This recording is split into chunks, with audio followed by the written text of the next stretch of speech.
खराब निर्माण और लंबित कार्य से हमीरपुर का राष्ट्रीय राजमार्ग 03 जनता के लिए मुसीबत बना। 1999 में स्वीकृत हुए राष्ट्रीय राजमार्ग 03 का निर्माण कार्य अब तक पूरा नहीं हो पाया है और अब स्थानीय लोगों का आरोप है कि जो काम हुआ है वह घटिया सामग्री से किया गया है, जो आने वाली बरसात में बर्बाद हो सकता है। इस सड़क की खराब हालत के कारण लोगों को रोजाना परेशानियों का सामना करना पड़ रहा है, लेकिन प्रशासन और नोडल एजेंसियों की ओर से कोई ठोस कार्रवाई नहीं हो रही है। निर्माण कार्य में गंभीर लापरवाही। स्थानीय निवासियों और मजदूरों का कहना है कि निर्माण कार्य में इस्तेमाल किया जा रहा सरिया और सीमेंट कमजोर है, जो हल्के दबाव में ही टूट सकता है। नालियों का निर्माण भी ठीक ढंग से नहीं किया गया है, जिससे बरसात में पानी भरने और सड़क क्षतिग्रस्त होने का खतरा बढ़ गया है।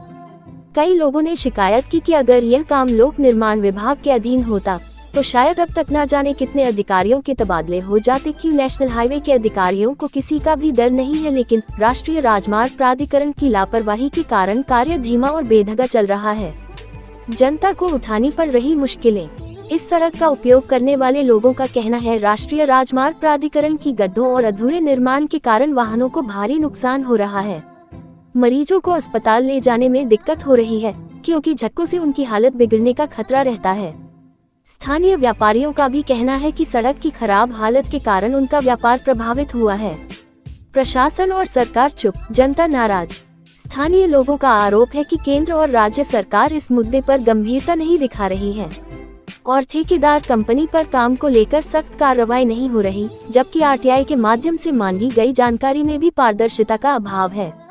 विधायक और सांसद भी इस मामले में हस्तक्षेप करने में नाकाम रहे हैं।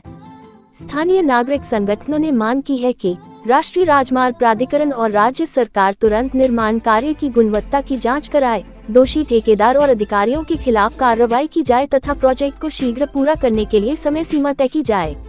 अगर जल्द ही इस ओर ध्यान नहीं दिया गया तो ये सड़क न केवल जनता के लिए मुसीबत बनी रहेगी, बल्कि सरकारी योजनाओं पर भी सवाल खड़े होंगे।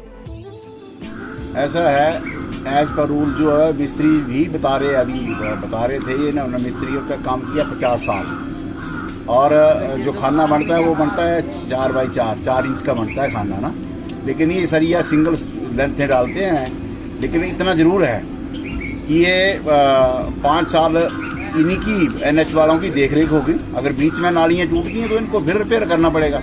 रिपेयर करने से पहले हमारी तो ये इच्छा है कि ये रिपेयर करने की नौबत ही ना आए, अच्छी डले और सरिया अच्छा डले तो ये दोबारा टूटने का भय नहीं रहता है कोई।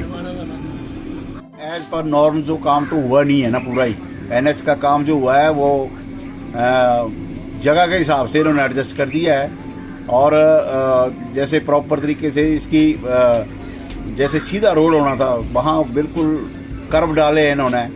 एज पर रूल जो एज पर नॉर्म जो है एनएच वालों के नॉर्म्स के अनुसार ये रोड तो बना ही नहीं है ना, लेकिन चलो एक बस 2 गाड़ियाँ एक तरफ से दोनों तरफ से क्रॉस होने के लिए इतना बन गया है, बाकी कुछ नहीं है। As per norm 0।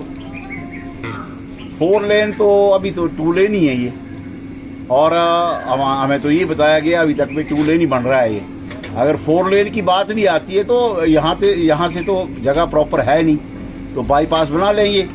बाईपास के लिए पहले भी कंपनी वालों ने बोला था, लेकिन मार्केट वाले नहीं माने थे। लेकिन अब तो 2 लेन तो हुआ है, बाकी बाईपास बना ले, 4 लेन बनाना मैंने उनको। पार्किंग की व्यवस्था हमारी जब स्टार्टिंग में वर्ल्ड बैंक वाले आए थे तो उन्होंने हमें आश्वासन दिया था कि यहाँ जो है ये पीडब्ल्यूडी के साथ ही जो नाला पड़ता है इसमें आपको चैनलाइज करके यहाँ पार्किंग की व्यवस्था की जाएगी। और जो इनका जो साइट इंजीनियर थे श्रीकांत जी, उन्होंने भी ये बात की थी कि आपको पार्किंग की व्यवस्था की जाएगी, लेकिन अभी तक वो सिरे नहीं चढ़ी है कोई चीज़। देखो इस सरिये के बारे में अब मैं बगैर ड्राइंग के तुम्हारी नहीं दसी सकता। जो तुम्हारी ड्राइंग बोल रही है ना उसके मुताबिक दसी सकते मैंने क्या करना। चलो घटता हूँ क्या पता है ना क्या साइज है, क्या कर रहे हैं, क्या अपने का काम है ना। हमारे हिसाब से तो डबल लाइनें डलती हैं, सिंगल नहीं। जैसे मान लो एक लाइन आपकी चली गई, एक ही लग गई, फिर क्रॉस पड़ गया, फिर ऊपर पड़ गया, वैसे हम तो वैसे डालते हैं 4-5 इंच का खाना होता है।